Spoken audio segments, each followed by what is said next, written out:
오늘 하나님 말씀은 디모데후서 1장 9절에서 14절까지 말씀입니다. 제가 봉독해 드리겠습니다. 하나님이 우리를 구원하사 거룩하신 소명으로 부르심은 우리의 행위대로 하심이 아니요 오직 자기의 뜻과 영원 전부터 그리스도 예수 안에서 우리에게 주신 은혜대로 하심이라.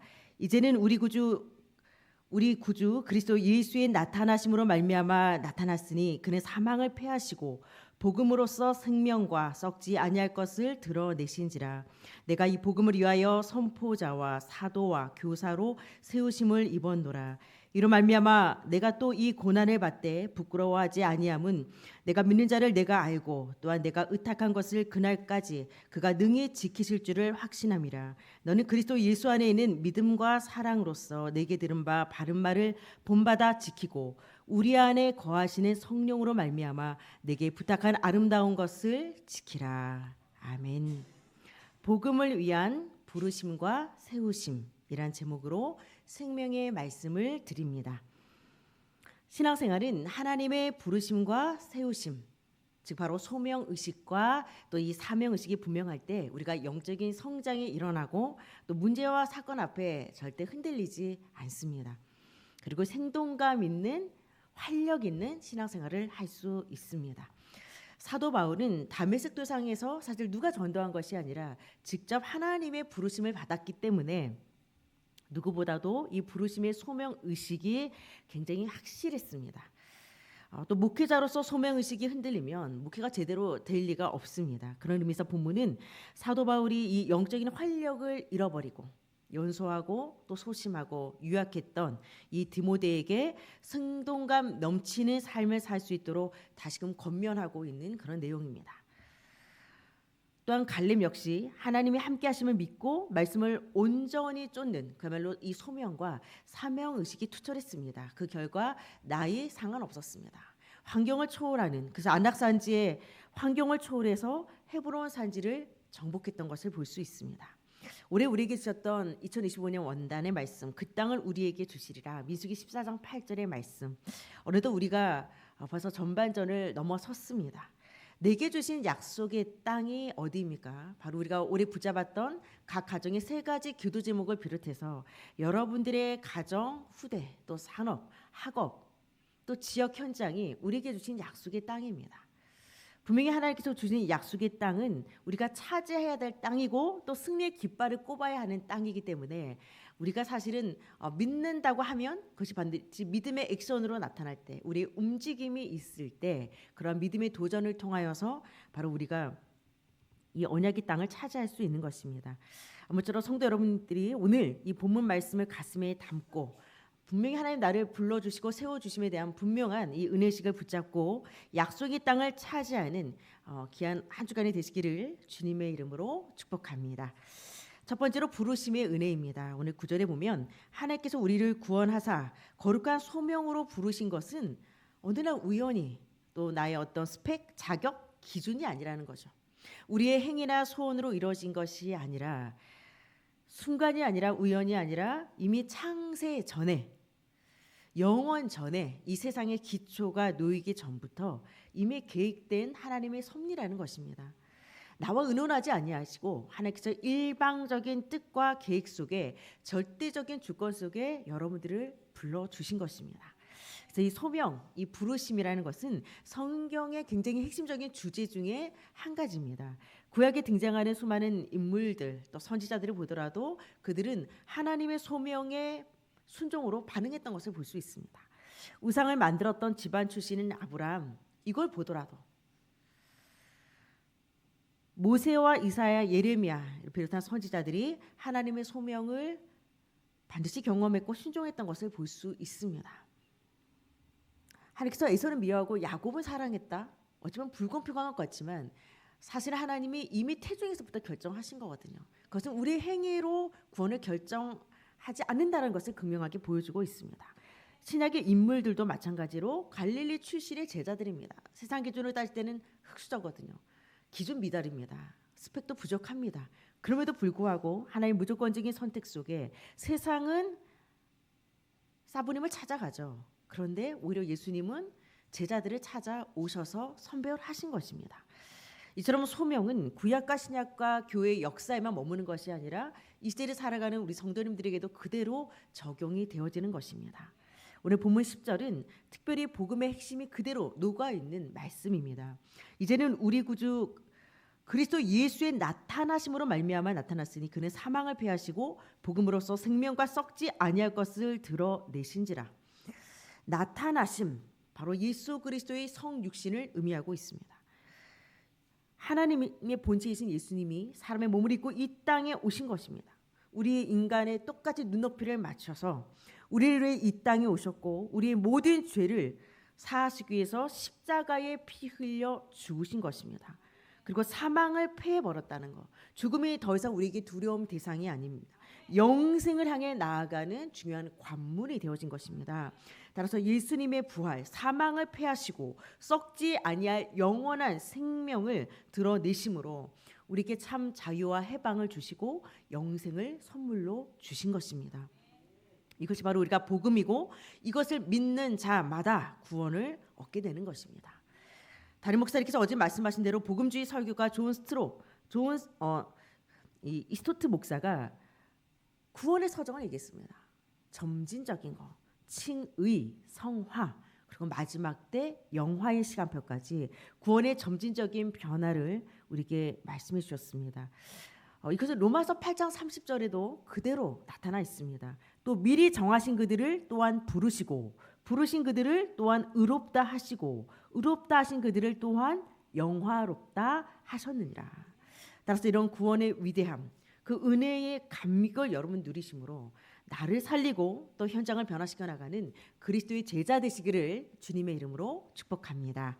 두 번째로 세우심의 목적입니다. 오늘 11절에 보면 내가 이 복음을 위하여 선포자와 사도와 교사로 세우심을 입었노라. 사도 바울이 생명의 복음을 위해서 하나님께서 자신에게 주신 세 가지 직분으로 내가 세움받은 것을 굉장히 자랑스럽게 이야기하고 있습니다. 사실 이것을 굳이 나눌 필요는 없지만 선포자, 하나님의 복음을 선포하는 전도자의 직무를 말하고 있습니다. 사도, 특별한 사명을 위해서 하나님의 대리자로 보냄을 받은 자입니다. 그리고 교사, 복음의 진리를 가르치는 자로 이방인의 그릇으로 그가 부름을 받았습니다.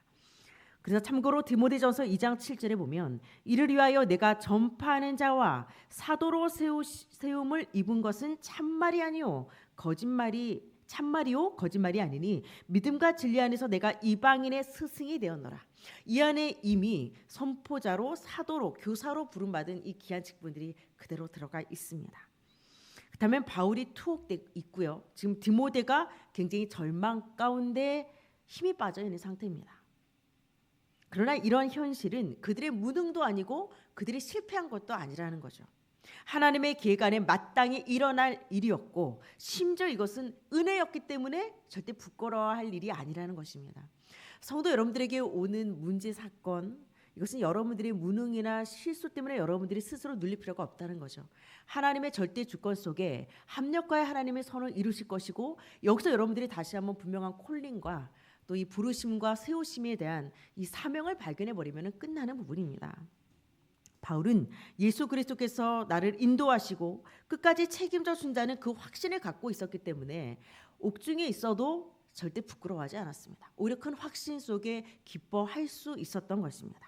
본문 12절에 이로 말미암아 내가 또 이 고난을 받을 때 부끄러워하지 아니함은 내가 믿는 자를 내가 알고 또한 내가 의탁한 것을 그날까지 그가 능히 지키실 줄을 확신함이라. 내가 믿는 자, 바로 사도 바울의 믿음의 대상자가 누굽니까? 바로 예수 그리스도를 말씀하고 있는 것입니다. 결코 자신을 부끄럽게 하실 분이 아니라는 확신을 갖고 있었고 내가 의탁한 것, 이것은 직역하면 나의 예금이라는 뜻이거든요. 예금, 맡긴 겁니다.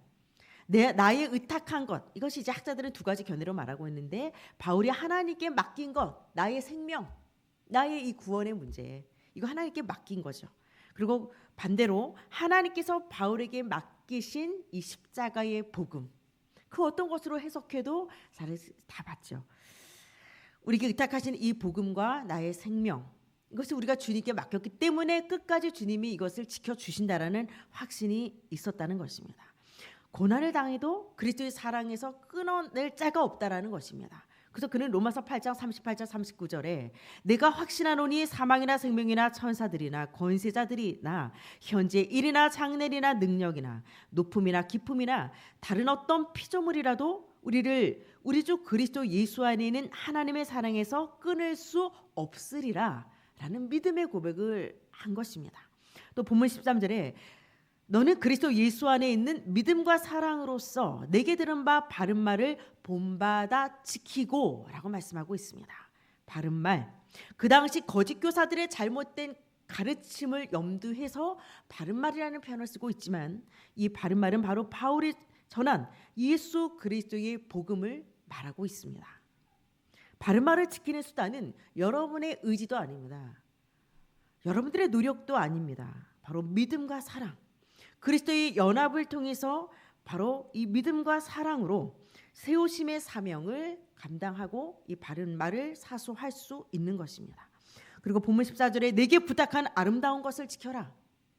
하나님께서 우리에게 바른 말을 맡기셨다면 이제는 14절은 바울이 디모데에게 무엇을 지키라고 하면 너에게 부탁한 거, 그 아름다운 것을 지키라. 바로 복음 전파의 사명을 의미하고 있습니다.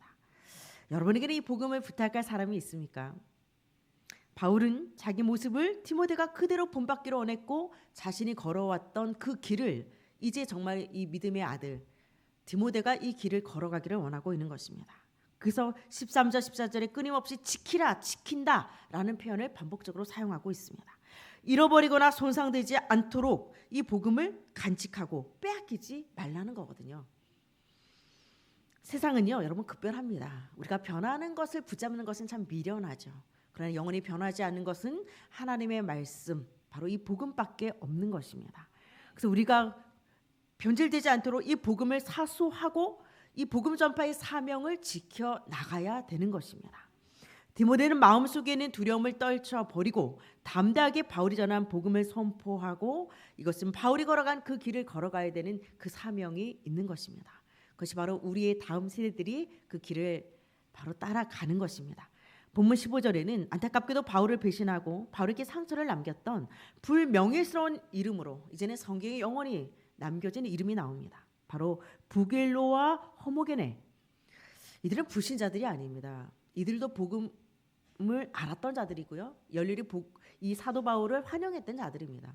나름대로 믿음을 갖고 바울을 도왔던 자들. 근데 사도 바울이 감옥에 갇혀서 죄수된 것을 부끄러워했고요. 자신들에게도 동일하게 닥칠 이 핍박을 두려워했던 것을 볼 수 있습니다. 결정적인 순간에 사실은 복음편을 쓰는 것이 아니라 나의 유익을 따라가는 겁니다. 결국 바울을 비판하고 적대하고 그를 버리고 떠남으로 변절자로 남게 되었습니다. 자, 저는 이 말씀을 묵상하면서 누가복음 19장 8절에 인자가 올 때 세상에서 믿음을 보겠느냐. 끝까지 믿음을 지킬 자가 많지 않다라는 거거든요. 내가 어느 때 눈물을 흘리는지, 어느 때 내가 갈등하는지 여러분 한번 생각해 보시기 바랍니다. 사실 내가 손해볼 때 갈등하거든요. 그리고 우리가 복음 때문에 영혼 때문에 눈물 흘리기보다는 내 서러움 때문에 눈물을 흘릴 때가 사실 많이 있습니다. 디모데 후서 1장부터 4절에는 쭉 이런 변절자들의 이름들이 계속 나타나고 있습니다. 디모데후서 2장 16절 17절에도 후메네오와 빌레도 악성 종양으로 비유하고 있습니다. 디모데후서 3장 8절에는 모세를 대적했던 얀네와 얀브레. 근데 그들은 사실은 바울을 버린 것 같고 모세를 버린 것 같지만 그들은 사실은 하나님 말씀을 버린 것이고 하나님을 버린 거거든요. 사실 그들은 바울을 버린 것 같지만 알고 보면은 그들이야말로 버림을 받은 자가 되었습니다. 누구에게? 하나님께 버림을 받은 자가 되어진 것입니다. 십자가가 그 당시는 십자가에 달린 예수, 굉장히 그들에게 있어서는 저주의 상징이었기 때문에 인간적으로 볼 때는 자랑스러운 것이 아니었습니다. 그런데 그 십자가의 복음을 전했던 바울, 그가 이제는 감옥에 갇힌 것을 봤을 때 그들에게는 결코 자랑이 될 수 없었던 것입니다. 그러나 반면 본문 16절 17절에는 충성스러운 동역자 오네시보로, 우리가 오네시모는 알지만 오네시보로는 사실 좀 낯선 이름입니다. 그는 로마 감옥에서 바울이 2번이나 하나님께 긍휼을 베풀어 달라고 간절히 기도했던 목회자의 기도 속에 담겨 있었던 인물이었습니다. 그는 널리 알려진 사람은 아니지만 딱 두 군데 나옵니다. 오늘 이 본문과 함께 디모데후서 4장 19절 딱 두 군데에만 이 오네시포르의 이름이 등장을 합니다. 그는 바울을 통해서 복음을 받았고 바울 사역이 큰 도움을 줬던 에베소 교회 집사였습니다. 감옥에 갇힌 바울을 자주 찾아가서 기쁨과 용기를 줬다. 위로하고 격려를 줬다. 사실 여주의 인물이었거든요. 바울을 찾아간다라는 거 그런 것 자체는 생명건 신방을 했다라는 것입니다. 이런 복음적 유익의 전달자가 여러분 되시기를 바랍니다. 그는 복음을 부끄러워하지 않았습니다. 여러분들이 로마서 1장 16절 말씀. 내가 이 복음을 부끄러워하지 아니하노니 이 복음은 모든 믿는 자에게 구원을 주시는 하나님의 능력이 됨이라. 먼저는 유대인에게요. 그리고 헬라인에게로다. 그리고 고린도서 1장 18절에도 십자가의 도가 멸망하는 자들에게는 미련한 것이요 구원을 얻는 우리에게는 하나님의 능력이다라고 말씀하셨습니다. 바울을 부끄러워하는 것은 사실 복음을 부끄러워한 것입니다. 십자가에 달리신 예수를 부끄러워한 것입니다. 이렇게 해서 복음을 부끄러워하지 마시고 내게 부탁하신 복음을 당당하게 붙잡고 자랑스러워하시고 전파하시는 사명을 감당하시기를 바랍니다. 그래서 이 생명의 복음을 위해서 나는 세우심을 받은 자, 영적인 정체성을 붙잡고 약속의 땅을 차지하는 증거가 있으시기를 주님의 이름으로 축복합니다. 결론입니다. 기후 위기의 시대. 우리나라가 이제는 사계절이 아닙니다. 너무 습하죠. 진짜 이 열대 나라가 되어가고 있고요. 봄과 가을 굉장히 짧아지고 있습니다. 그 옷을 입을 틈이 없습니다. 금방 더워지고 금방 추워지지 않습니까? 이런 지구 온난화 현상으로 지구가 병동이 돼버렸고 각종 문제가 발생하고 있습니다. 그런데 눈에 차라리 보이니까 느끼니까 아는데 중요한 것은 눈에 보이지 않는 영적인 위기. 그는 영적으로 깨어있지 않으면 모르는 겁니다. 지구의 영적 상황이 어떻습니까? 하나님과 단절된 이 죄의 문제로 인하여서 우상 숭배에 빠지고 정말 이 무속이 얼마나 큰 저주인지 사람들이 깨닫지 못합니다. 그냥 이게 문화인 겁니다. 그냥 그대로 스며드는 거거든요. 저는 강단 말씀 묵상하는 가운데 여러분 세상 타락은요. 교회가 편절됐기 때문에 오는 거거든요. 교회가 교회로서의 사명을 감당하면 세상을 살리게 되어 있습니다. 그다음에 지구 기후의 위기 이 기후가 이렇게 위기가 되고 점점 지구 병동이 되는 것은 우리가 영적인 상황이 그만큼 타락했다라는 것이 바로 그 원인인 것입니다. 영적인 상태를 바로 세우면 이 세상을 살리게 되어 있습니다. 우리가 무감각한 영적인 상황을 타개하기 위해서 하나님께서 정말 이 지구가 온난화가 돼버린 시대에 정말 이 추수 때 시원한 냉수처럼 하나님께서 정상 상태로 만들기 위해서 성도 여러분들을 불러주신 줄 믿습니다. 잠언 25장 13절에 추수 때 시원한 얼음 냉수처럼 주인의 마음을 시원케 하는 자. 평상시 저도 참 붙잡고 있는 정말 제가 사랑하는 그런 말씀입니다. 고린도서 16장 18절에도 바울과 성도들의 마음을 시원케 했다라는 인물이 나옵니다. 스데바나. 여러분들 하나님의 마음을 안타깝게 하는 자가 아니라 정말 여러분들의 가족들, 후대들 무엇보다도 하나님의 마음을 시원케 하는 주역들 되시기 바랍니다. 그래서 영적인 위기 상태를 하나님이 창조하셨던 원래의 그 정상 상태로 만드는 귀한 예원 공동체가 되시기를 주님의 이름으로 축복합니다.